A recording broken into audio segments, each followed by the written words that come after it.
cards. Okay, so let me talk to you about the cards.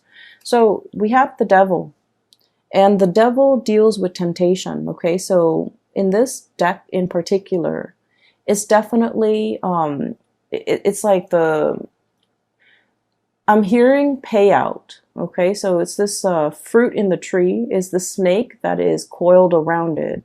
So if somebody reaches up for that fruit, it's going to get bitten. Okay, so whatever it is, there's an element of allure, there's an element of temptation, and there's also a forewarning when it comes to danger. Okay, forewarn is for forearms. So I feel like if you are aware of the dangers that are inherent in this situation, it doesn't mean that it won't work out. It just means that you need to, anticipate how you're going to counteract these dangers. Okay, how you're going to be able to protect yourself, and how you're able to overcome these obstacles in order to get to whatever it is that you want. The colors on the other side of that wall, it's very vivid. It's very like, the colors are like, it's like Technicolor. They're the hues, the spectrums are very, very vivid. And so I feel like there's definitely something that is very eye-catching, that is catching your attention, that is drawing your attention, and it's kind of like beckoning you to come towards it. And I feel like for many of you, this is definitely career opportunities, okay? We have here Three of Pentacles. This is a situation where we can apply our skills, where we can take on more responsibilities, where we can coach other people, where other people come to us for advice, come to us for counsel, or even come to us because we are kind of like the expert in our fields, okay? So this is a card about consultation. And we're going from the Three of Pentacles to the Four of Pentacles. And the Four of Pentacles is usually like we have a finite amount of resources. And the Pentacle suit deals with, money, tangible things, assets, and things of value. So I feel like there's a major opportunity here for some of you guys to gamble, to bet on something, to invest in something. And it's all very, very speculative. Okay, so once again, when it comes to like financial speculation, okay, making like educated guesses or making smart investment, it definitely requires a lot of research. It requires a lot of preliminary, background work in order for the venture to pay out. So I feel like there's a situation here and you have a finite amount of resources and you're not sure where to devote your resources. And I feel like some things are a big risk and others are very, I want to say the risks are a lot lower.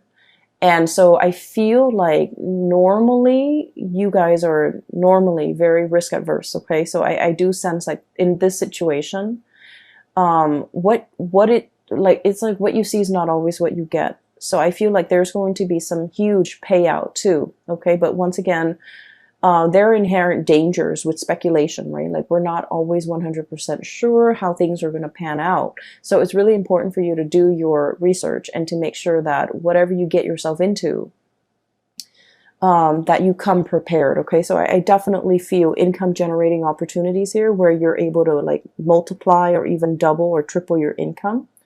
And then I also feel as well the need to come into a situation very, very prepared. Okay, with these two cards, what I do sense is right next to each other.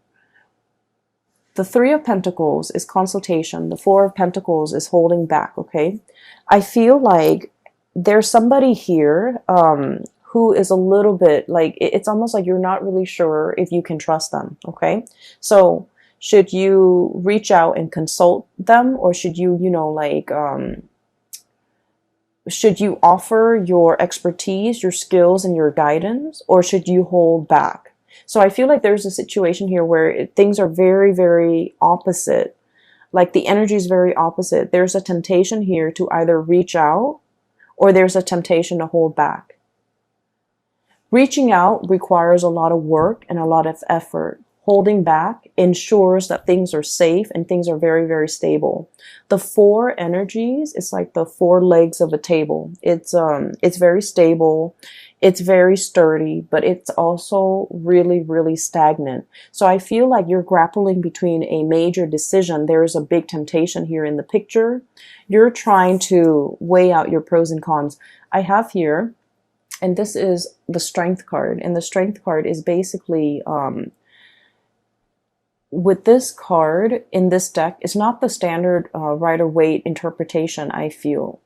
There is that infinity symbol up there, okay? So it's like wanting to make the right decision. Not only is it like the right thing, but morally right, okay? Wanting to do the right thing, wanting to balance things out, wanting to like, I feel like fix a situation or really understand all the inherent risk involved before you make a decision. Okay, so you're operating from a space where you're not really making a move. You're testing the waters, you're assessing, you're scouting, or you're just trying to get a lay of the land, or trying to get like your bearing before you act. Okay, so this is a card about deep contemplation, but coming from a space where you want to be responsible. You want to do not only what is right, what is expected of you, but what is also morally right. Okay, so I feel like there's a situation here where Three of Pentacles, consulting, reaching out, exchanging in ideas, and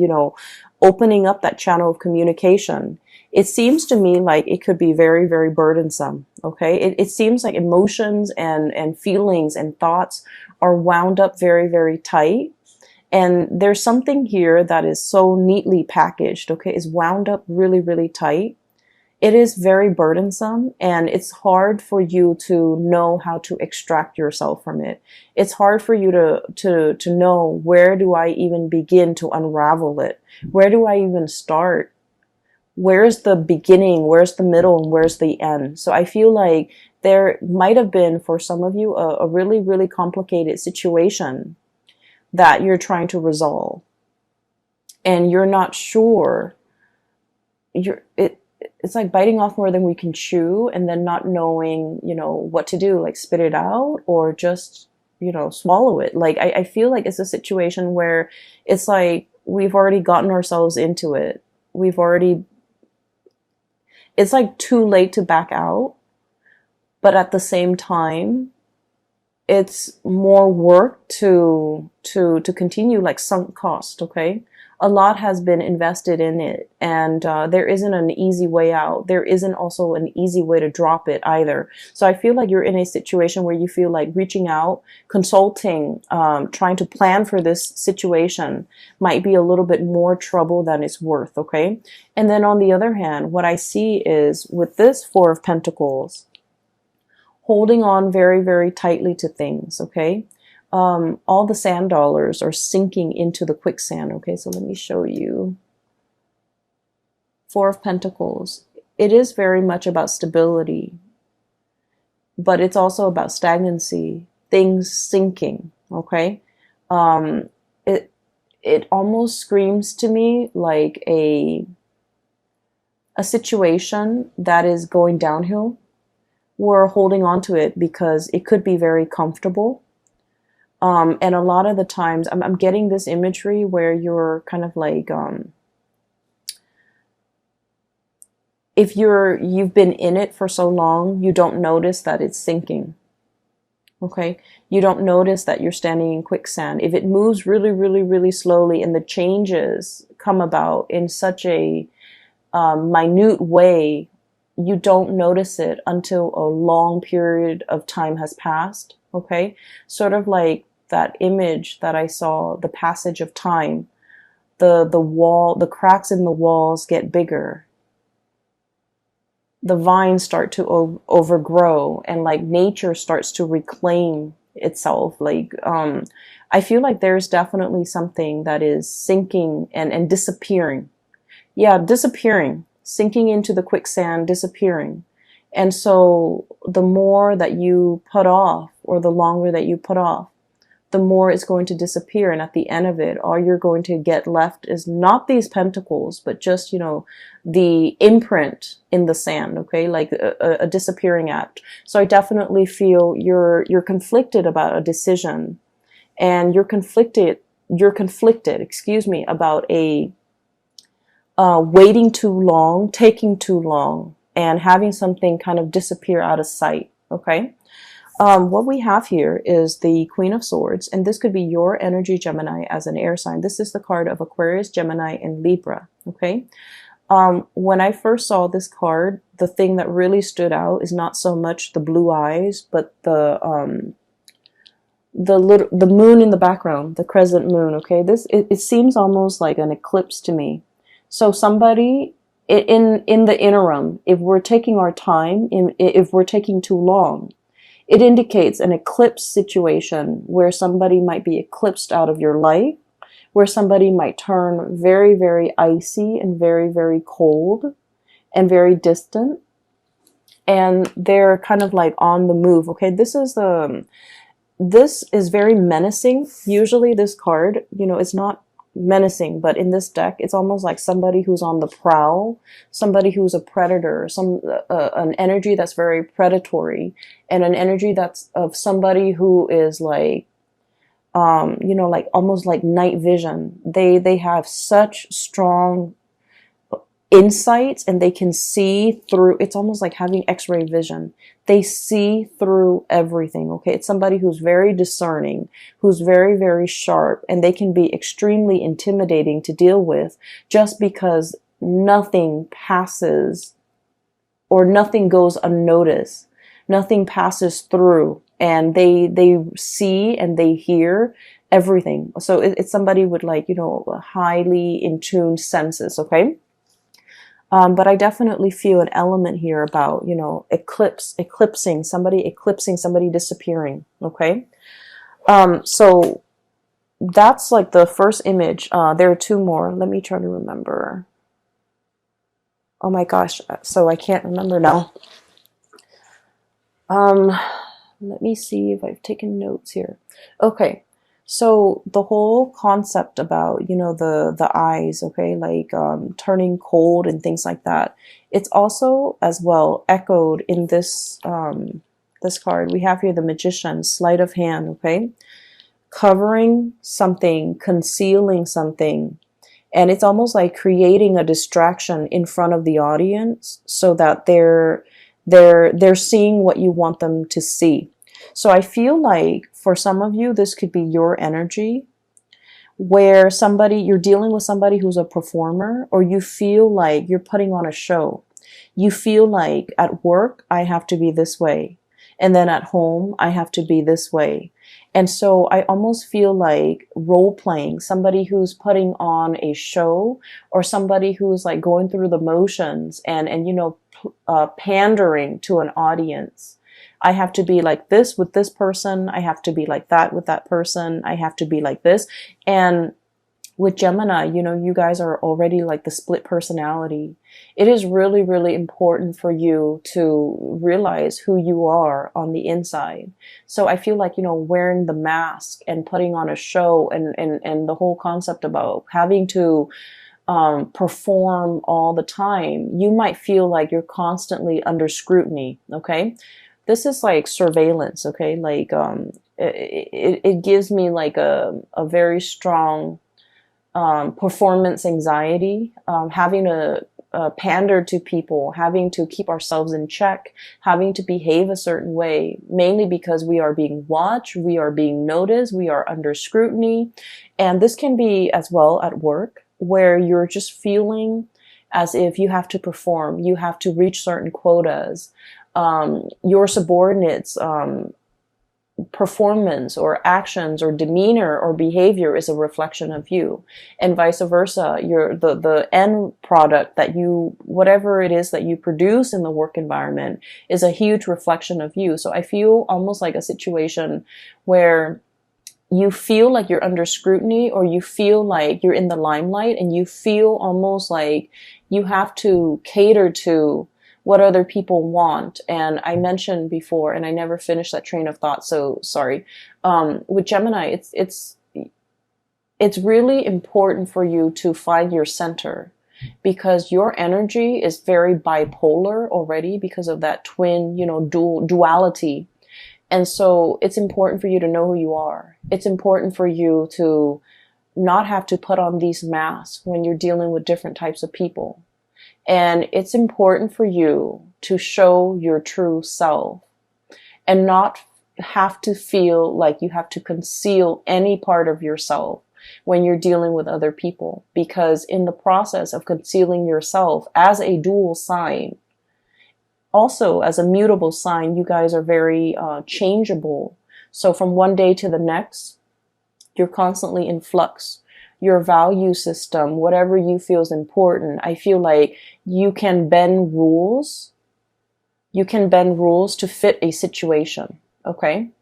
And because of that, the sense of morality, the sense of what's right and wrong, the sense of like what is morally acceptable versus what is morally not, these things can get very distorted when you have to pander to other people, when you have to perform according to what other people want, and when you feel like your true authentic self is not, coming to the surface. So it's really important for us to examine the image of ourselves that we are projecting into the world, how other people perceive us, how we can come into our own self-expression that expresses our authentic self.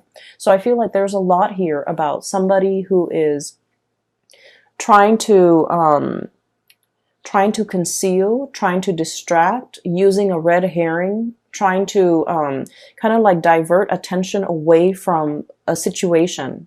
And then on the flip side of that, we have the High Priestess, okay? And this is it's like a standoff is what I'm sensing. So for those of you who are familiar with the tarot, the Magician is somebody with all the elements and is able to manifest, okay, create. It's somebody who is it's like working magic. It's somebody who's a performer, who's very charming, who is able to get away with sleight of hands, twisted logic. It's somebody who's able to manipulate, right? And the High Priestess is sort of like the person that you don't want to be around if you're ever a magician. The High Priestess is somebody with like intuitive knowledge. It's somebody with like years of wisdom.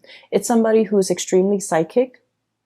They feel things, they sense things, and they pick up energies. They're highly empathic. They have a very good read on people, and they understand people's motives and people's intentions. So what I'm looking at here is it's a cat, okay, with the crescent moon on its third eye. And it's looking right at the Magician. It's like I see through the facade. I see through the mask. I see through your intentions. I see exactly what you're trying to do. Okay, so I feel like one person is definitely trying to conceal information or trying to distract or trying to withhold and hold back information. And then the other person is definitely already aware, okay? Can see through the fog, can see through the distractions, and can see through all of this, the facade. And so this can feel really uncomfortable, right? And that would explain why you feel like you're under scrutiny.